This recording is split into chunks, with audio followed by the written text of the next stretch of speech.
I'm Roma Torre. What do you do when you hear your kids say those dreaded words, "Mommy, I'm bored"?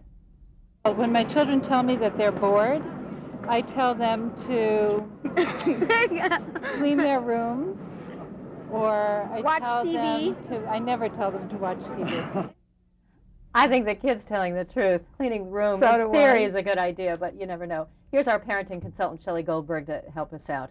What do you do, Shelley? Okay, the first thing you do is you don't panic and you don't feel guilty, because boredom can be a very good thing. Those wonderful creative thoughts when you're looking up at the sky, leaning on the grass, that's really where you get these wonderful inspirations and great ideas. There's a wonderful new article in the current issue of McCall's magazine that really gives parents some great tips on just this issue. And I think part of the problem, Roma, is we live in a culture that doesn't value quiet time. And we don't value just, relaxing and being imaginative. We seem to want to fill every moment, and that's a problem. With something very exciting. Yes. All right. We spoke with a number of parents out there, not just that woman and her son, and here's some suggestions that they had. Well, we sit down and figure out something to usually make together or do together, because what they're usually saying to me is that they want to do something with me. Well, she often says she's bored, but I said I have a computer. I paid $1,700 for the computer. We have television. We have lots of books. So there's nothing to be bored about. I let him know that being bored is a quality that you develop, so that you should not be bored, really, that he should look into himself to find creativity. So I tell him actually to draw, to take a piece of paper and his crayons and draw. Seems to work. These are very wise parents. And yes, your kids do want your attention. That's what they're telling you. But we really need to help our children to be more self-sufficient. That's the goal. Mm-hmm. So how do you do it?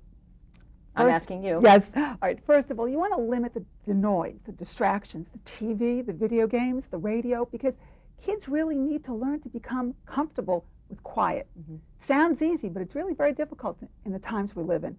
The other thing is, get your kids to complete one task before you offer something else.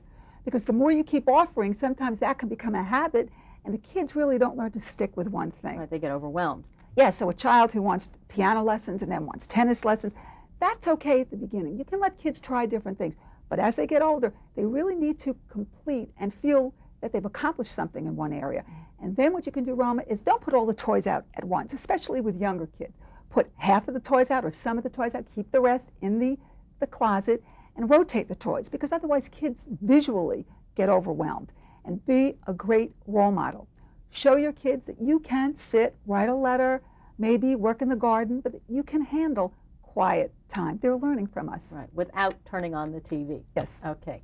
Shelley Goldberg, thank you very much. And if you missed any of the information in this parenting segment about how to cure boredom for the little kids, you're welcome to visit our website at NY1.com. I'm Roma Torre. Money, money, money. Having it is one of the essentials of life, and teaching your kids to be responsible about money is one of the hardest jobs a parent can have. Our parenting consultant, Shelley Goldberg, is here with some advice. Shelley. Well, I think one of the biggest mistakes parents make, Roma, is keeping financial discussions away from children. Mm-hmm. They really need to know, because most of our relationships, if not all of them, money somehow creeps in, right, and gets us often into a lot of trouble. Right. So let kids see you making out those bills, the checkbook. Take them to comparative shop. Talk to them about fixed purchases, fixed things fixed income, things that have to be paid for in the house. I'm a product of that mistake. Nobody taught me anything, balancing a checkbook, and consequently I've had to take some hard lessons later in life. That's true of most of us. Yeah. So don't feel too bad. All right. Heed Shelley's warnings. Every parent does have their own way of teaching their kids to handle money, so we went out and asked some New Yorkers what they do, and we found one father who has an interesting way of teaching his 14-year-old daughter and 11-year-old son about money. We're on a point system to where they're paid an allowance, based on the number of points that they get for the things that they do. Some part of it they're allowed to just go out and blow. Other parts they have to have our permission, if they're going to spend it. What great ideas. This is a very wise dad. What some parents do is really separate the allowance into saving and investment and charity, and it's a great way to teach your children. Some parents even withhold the way we have taxes taken out of our income, out of our salaries. So you really have to be creative as a parent. Every family will do it differently, But certainly this dad is really onto something very important. All right, we had another parent here. We caught up with a mom who plays what she calls the match game. Well, I have an 8-year-old and a 20-year-old, and I try to do matching funds if they really want something. And they have to save their allowance, and then I will match whatever they have towards their purchase. Now that's a great idea because they certainly get their money's worth, but it is an incentive for them to at least raise half of it. Yes. And by the way, something else you can do that's very creative is give your kids $2, $5. Let them loose in the toy store or a food store and let them see how much they can purchase for that amount. They'll learn very quickly that you can't buy as much as you thought you could. And the other thing, Roma, is when parents ask, well, how much allowance? The rule of thumb is 6-year-old about $6, the 8-year-old about $8. So it corresponds somewhat to their age. If that'll help a little bit. Okay. Another mother that we spoke with, Shelley, gives advice in the supermarket. Like if she and I were to go into a supermarket together and I were to buy one thing over another, I would kind of talk to her about why I'm buying one thing over another and the fact that you shouldn't be brand conscious and you should really look, to respect the dollar.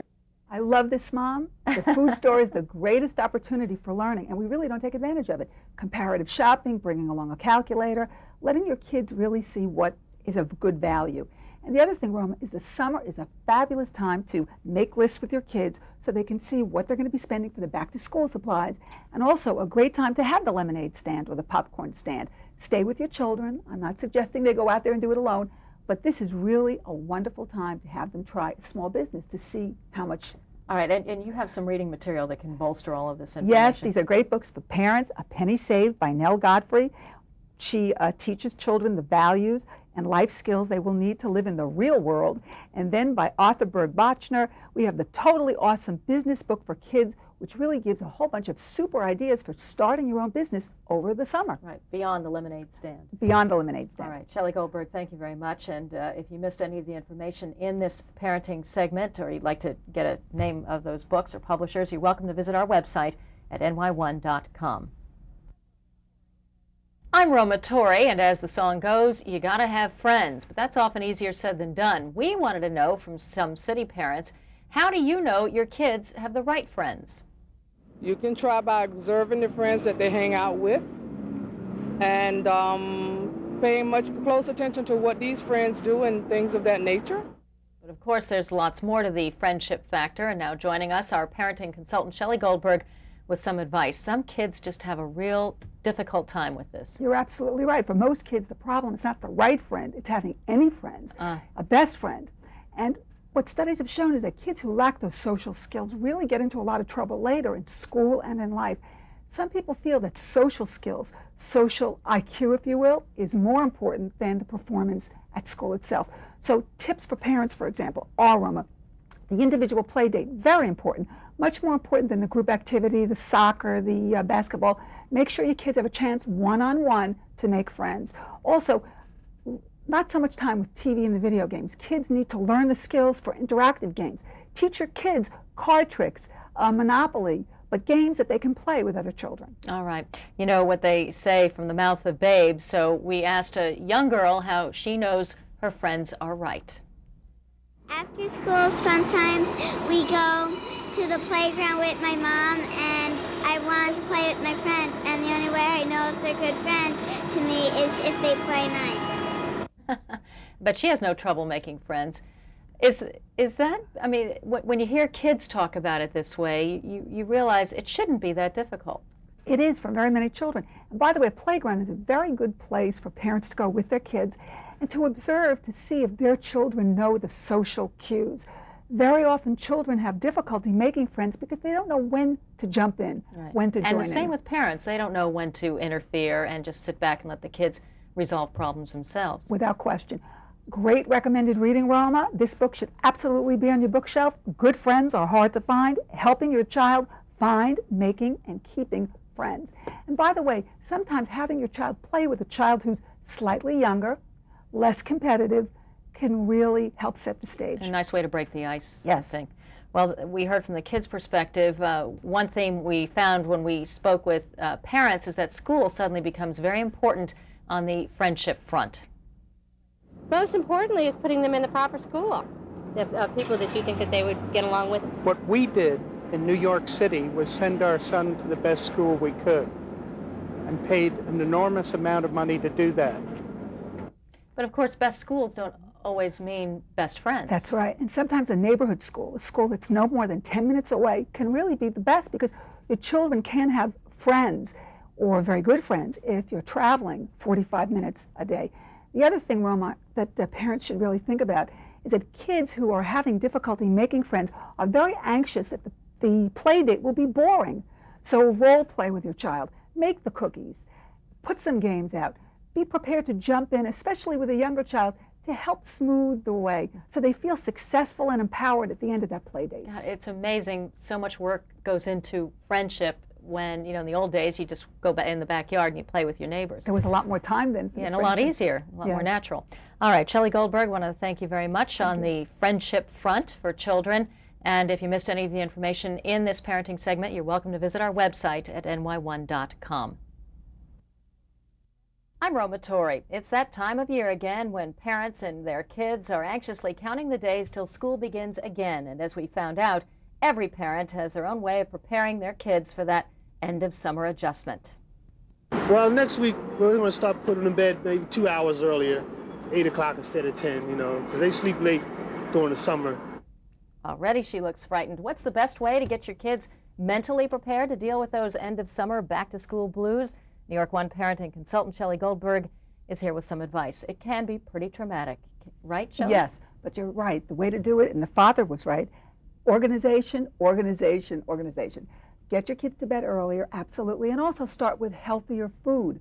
Forget the French fries. You want to start now with wholesome, the milk, the orange juice, a real breakfast, because that's how you want to send the kids off when they go to school. Right. And also, find an area in their room where you can start to put a desk area together. Do some cleaning. If you haven't done the spring cleaning, do it now. But helping your kids to find things quickly will help them, will really put them ahead of the game. Right, and establishing a routine once again, as opposed to the chaos of the summer months. Absolutely. All right. Yes. I guess it's one step at a time is the key here, and many of the parents we spoke with on the street seem to have that same approach. Work up to reading a little bit more each day. Got to start going to bed a little bit earlier at night, especially for the youngest one. Getting back to doing things and being ready for routine and structure. I just start talking about school more and the positive aspects of being in school. And we start reading more books that are more educationally focused. And that's about it. Books. Shelley's got some for us. So basically, it's preparation is the most important thing. Start talking about it a lot and get the kids acclimated to the idea that the summer is ending. Yes, but also be very positive about it. You should talk about your own experiences in school and maybe remind your children that you'll be participating, volunteering, reading, going into school as part of the PTA. But show your children how you'll be connected to the whole school process. Now, for younger children who get very anxious, reading a book like Winnie the Pooh's The First Day of School, or When You Go to Kindergarten, will certainly help allay some fears, because kids, when they know the routine, they feel a lot more comfortable. Sounds like you're a little nervous yourself. You've got 2 kids on their way to school. Absolutely, and with older children, by the way, kids who are maybe preteen, they want the newest sneakers, we know about that, and shirts. Now, that doesn't mean that you have to pay $100, but certainly give your kids something that will make them feel that they're part of the group, or certainly not on the outside looking in. Doesn't have to be expensive, but listen to them when they say, Mom, everybody's wearing these kinds of shirts this year. Yeah, that's why I think uniforms would be a good idea. I agree with you. Okay. Shelley Goldberg, want to thank you very much. Oh, you have another, I'm sorry. Yes, if you're looking for additional material on this wonderful and very important topic, this month's issue of Parenting Magazine will give you great tips. Okay. Shelley Goldberg, thanks again. And for those of you at home, if you missed any of the information in this parenting segment on how to prepare the kids for back to school, you're welcome to visit our website at ny1.com.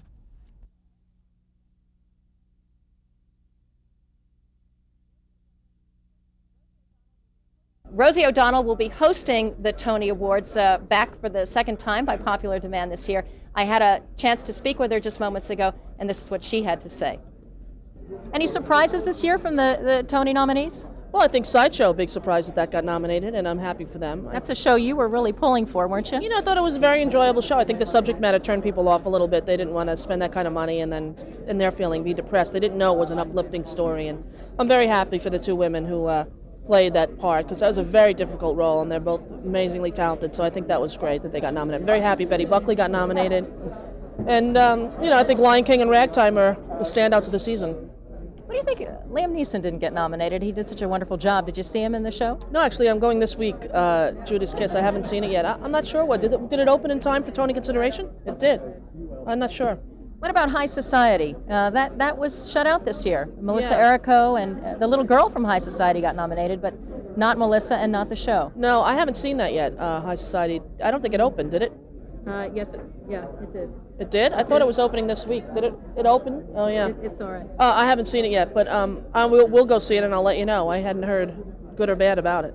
You excited about hosting again this year? I am. I'm thrilled. And anytime they'll ask me, I'll do it. You're back by popular demand. I don't know about that, but I think that they looked around and said, yeah, we'll take her again. So, Rosie, do you have any Broadway plans for yourself? I see every show pretty much, so there's always a Broadway plan in my week. How about on the stage? Oh, no. I did it once, and I think once was enough. I'm not really disciplined enough to do it every day. You know, just finally, your name was associated for a short while with Annie Get Your Gun, and apparently Bernadette Peters is in negotiations to take the lead in that role. Yeah. That guy made it up. His name is Ward Morehouse. He works at a paper here in New York, and he's delusional. I have no idea where he got that information. He's claimed that I spoke to someone on my show about it, which I didn't. All I did was sing the song, but I sing every song, and Bernadette is an amazingly gifted actress and Tony Award winner, and she's playing it, and I had no interest, nor did they have an interest in me doing it. Your favorite show this year? Lion King and Ragtime. I think they're both brilliant. All right. Thank you. I think you'll be very happy with the results this year. I think so, too. See you later. Thank you so much, Rosie. There's going to be some serious suspense this year at the Tony Awards. And joining me is the president of the American Theater Wing, Isabel Stevenson, who I guess is synonymous with the Tony Awards. You've been with it from the very start. I've not only been with it from the start, but the American Theater Wing created the Tony Awards. And I think what's important for all these people who have won or are going to win the Tony Awards or even nominated is it's created for the achievement of excellence in the theater. And so to win a Tony means that you have really arrived in your craft, and to be nominated for one, such as we're doing this morning, listening to the nominations, is almost as good as winning. Maybe not quite, but almost. Almost as good. It certainly does give a financial boost to many of the shows, those in particular that are flagging. It does a tremendous amount for the show. Economically, it's a very important award, even though it wasn't created for that. But year after year, it says theater, and that's the important thing. You know, at the top, I said this was a special year for Broadway because there have been so many outstanding shows open. Yeah. Let's talk about some of the top contenders in the musical category, certainly Lion King and Ragtime. And Ragtime. It's interesting that 42nd Street, this new street in our town, which is really an old street but has been revived, and they have produced two of the top contenders for it, as well as its Cabaret, which again is a wonderful show, and that's a nomination. There are marvelous, marvelous shows that are on Broadway. There was some real suspense early on that Cabaret may not even be eligible for a Tony, but the Tony nominating committee determined it was eligible. Yes, it was, and I'm certainly glad that we did that, because it brings so much, there's so many wonderful people into Broadway again, and they too then are contenders for the Tony Award. Let's talk about the plays. It's kind of a showdown between Art and Beauty Queen of Lebanon. And there are some others that have come in. There's Chairs as well. And it's interesting that all of these straight plays are now important on Broadway, because for years there was a dearth of straight plays, and it was the musicals that Broadway was associated with. And today I think we have 10 straight plays that were in competition, and out of those 10 plays you had to be able to get 4 of them, because that's the category. And it was tough for the nominators to do. Yeah, it's going to be some real tough competition this year. You're bringing back Rosie O'Donnell, back by popular demand? Yes, and I'm very pleased. She loves the theater, and it's important to have somebody there. She just is so full of theater herself, and the very fact that she loves the theater makes her a wonderful hostess for us, and her enthusiasm comes through too. She's certainly been an incredible Broadway booster. Tremendous, and she also epitomizes what the American Theater Wing talks about year after year. We go into classrooms and we bring theater into classrooms, and we bring students out of the theater into Broadway shows. And I like to say that in that way you get a good addiction to go to the theater, and Rosie's a perfect example of that because she started going when she was very young. Right. Well, the theater, no doubt, alive and well, particularly this year. Isabel Stevenson, thank you so much for speaking with us. Thank you for having me. We'll see more of you, along with Rosie O'Donnell, Peter Gallagher, Bernadette Peters. Those three will be taking the podium in just about a half hour from now, announcing the nominees for the Tony Awards, the 52nd Annual Tony Awards for 1998.